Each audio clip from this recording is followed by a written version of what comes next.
అండి. కే సత్యవతి భక్తి పాటల ఛానల్కు స్వాగతం. కార్తీక పురాణము 1వ అధ్యాయము. శుక్లాంబరధరం విష్ణుం శశివర్ణం చతుర్భుజం ప్రసన్నవదనం ధ్యాయేత్ సర్వవిఘ్నోపశాంతయే. కార్తీక మాస్యము గురించి జనకుడు ప్రశ్నిస్తున్నాడు.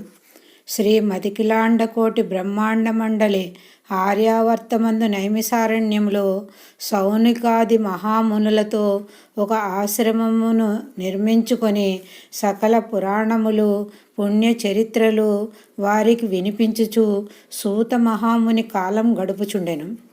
ఒకనాడు సౌనకాది మునులు గురుతుల్యులకు సూతుని గాంచి, ఆర్య, తమ వలన అనేక పురాణ ఇతిహాసములు వేదాంగములు రహస్యములు సంగ్రహముగా గ్రహించిన వారము. కార్తీక మాస మహస్యమును కూడా వివరించి దాని ఫలమును తెలుపుగోరచుంటిమి గాన తమరా వ్రతమును వివరించవలసినదని కోరిరి. అంత ఆ సూత మహర్షి, ఓ మునిపుంగవులారా, ఒకప్పుడు ఇదే కోరికను నారదుడు సృష్టికర్తయగు బ్రహ్మను కోరుకొనగా బ్రహ్మదేవుడు అతనికి విష్ణుమూర్తి లక్ష్మీదేవికి సాంబశివుడు పార్వతీదేవికి తెలియచేసిన విధముగా ఆ గాథను వినిపించెను. అట్టి పురాణ కథను మీకు తెలియచేయుదును. ఈ కథను వినుట వలన మానవులకు ధర్మార్థములు కలుగుటయే గాక ఇహమందును పరమందును సకల ఐశ్వర్యములతో తులతూగుదురు. కావున శ్రద్ధగా ఆలకింపుడని ఇట్లు చెప్పెను.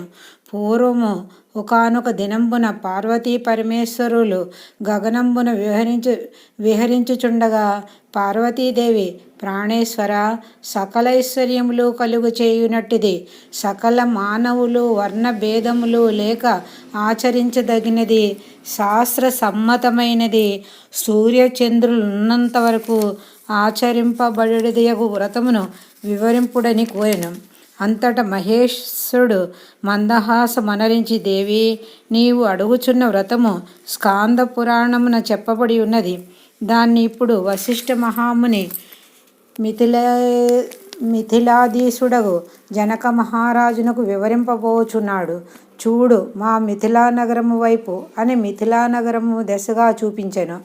అట మిథిలా నగరములో వశిష్ఠుని రాకకు జనకుడు సంతసించి అర్ఘ్యపాద్యములతో సత్కరించి కాళ్ళు కడిగి ఆ జలమును శిరస్సుపై జల్లుకొని, మహాయోగి మునివర్య, తమ రాక వల్ల నేను నా శరీరము, నా దేశము, నా ప్రజలు పవిత్రులమైతిమి. తమ పాదధూళిచే నా దేహము పవిత్రమైనది.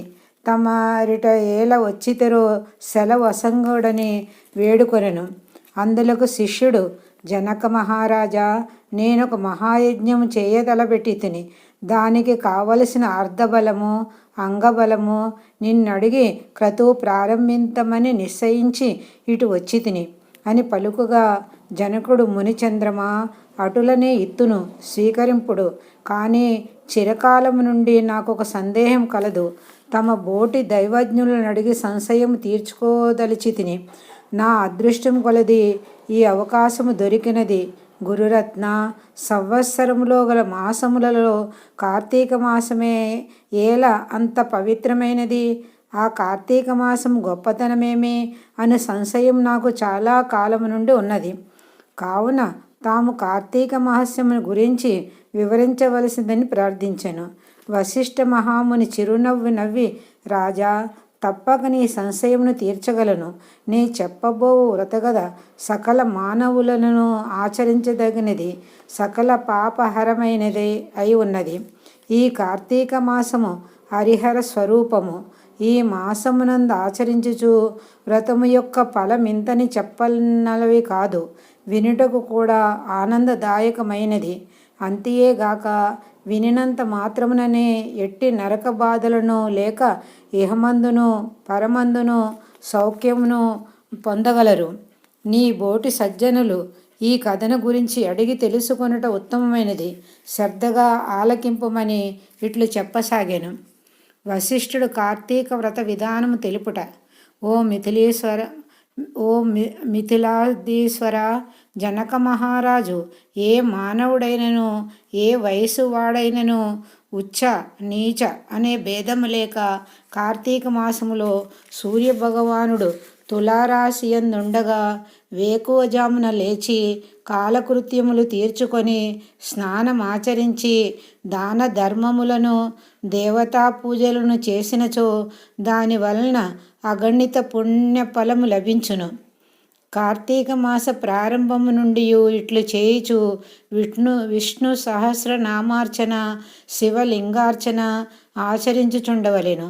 ముందుగా కార్తీక మాసమునకు అధిదేవతయగు దామోదరునికి నమస్కరించి, ఓ దామోదర, నేను చేయు కార్తీక వ్రతమునకు ఎట్టి ఆటంకములు రానీయక నన్ను కాపాడుము అని ధ్యానించి వ్రతమును ప్రారంభించవలేను. కార్తీక స్నాన విధానము.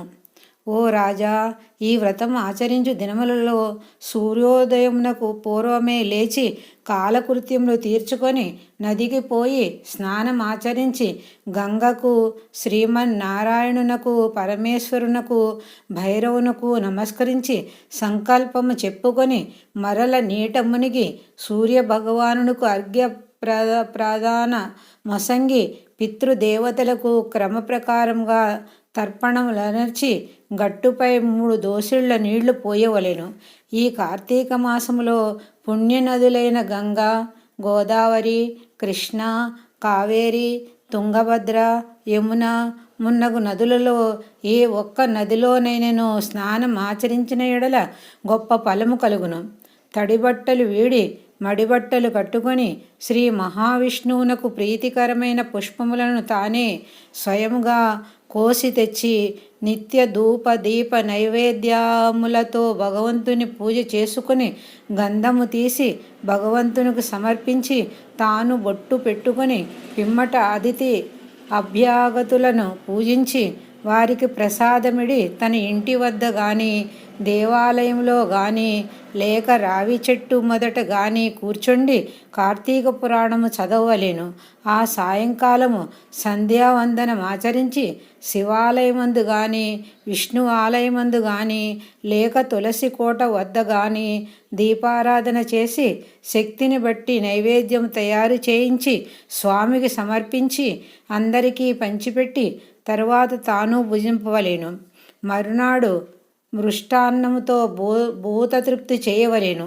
ఈ విధముగా వ్రతం ఆచరించిన స్త్రీ పురుషులకు పూర్వమందును ప్రస్తుత జన్మమందును చేసిన పాపము పోయి మోక్షమునకు అర్హులగుదురు.